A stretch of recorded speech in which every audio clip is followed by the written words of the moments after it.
బరాబర్ వారం కిందట ఇదే దినం పార్టీ పెట్టింది కవితక్క. తెలంగాణ రాష్ట్ర సేనాని టీఆర్ఎస్ పేరు కలిసేటట్టు చూసింది కానీ ఎలక్షన్ కమిషన్ కాడికి పోయినాక తెలంగాణ రక్షణ సేన అయింది. అట్లా కూడా టీఆర్ఎస్ పేరే వచ్చింది అనుకోండి. అయితే గా దినం ఉద్యమకారులు, అమరుల కుటుంబాలు, రైతుల పరిస్థితి, రాష్ట్రంలో మంచి చెడ్డలు ఇట్లా ఎన్నో ఎల్లబెట్టినా కేసీఆర్ సార్ గురించి మాట్లాడిన మాటలే మస్తు గిరికలు కొట్టినాయి. మరి బాపును గట్లనే అంటారా? నాయన గురించి అట్లా మాట్లాడవచ్చునా? డాడీని అట్టెట్లా అంటదని చాలా మంది అంటున్నారు కదా. ఇదే మాట కవితక్కని అడిగితే నేను మా నాన్నని క్రిటిసైజ్ చేయలేదండి. పొలిటికల్ లీడర్గా కేసీఆర్ గారిని క్రిటిసైజ్ చేసి, మా నాన్న కేసీఆర్ని నేను తిట్టలేదు. మా నాన్న కేసీఆర్తో నాకు ఎటువంటి ప్రాబ్లం లేదు. నాన్నగా ఆయన లేకపోతే నాకు జన్మనే లేదు. అంటే మా బాపే పార్టీ అధ్యక్షుడే 10 ఏళ్ళ లీడర్ ను ప్రశ్నిస్తున్నా. ఆయన నిలబడి మంచిగా లేదన్నా గానీ మా నాయనని కాదు అంటుంది అన్నట్టు.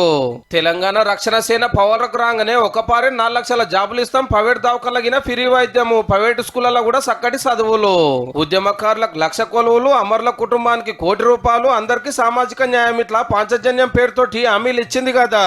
ఓ గల్లాలు చేయకుండా గీ పని చేయరని ఆవాజ్ ఇచ్చింది.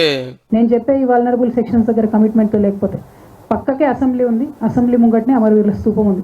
అదే స్తంభానికి నన్ను గట్టేసి రాళ్లతో కొట్టమని తెలంగాణ ప్రజలందరూ నేను విజ్ఞప్తి చేస్తా ఉన్నాను. ఈ అమ్మ సర్కాల్రా, ఈ అమ్మ ఏలువాడిలా అమ్మ వచ్చినాక ఊకుకే అమ్మను అనబట్టే ఇన్నేళ్ళు కవితక్క అని పిలిస్తే ఇక కవితమ్మ అని పిలిచాలనేమో.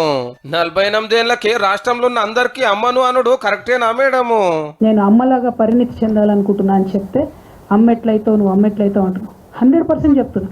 ఇయాలటి ప్రభుత్వాలకు మదర్లీ టచ్ లేదు కాబట్టే, అమ్మతనం లేదు కాబట్టే పరిపాలన సరిగ్గా జరుగుతలేదు. అయితే దీనికో లెక్కున్నదుల్లో బీఆర్ఎస్ కు రాజీనామా పెట్టినాక కట్టుబొట్టు మార్చింది, సిగముడిచింది. ఖరీదైన చీరలు కట్టుడు, వాచిలు పెట్టుడు తగ్గించి జరంత సింపుల్ గా పడుతుంది.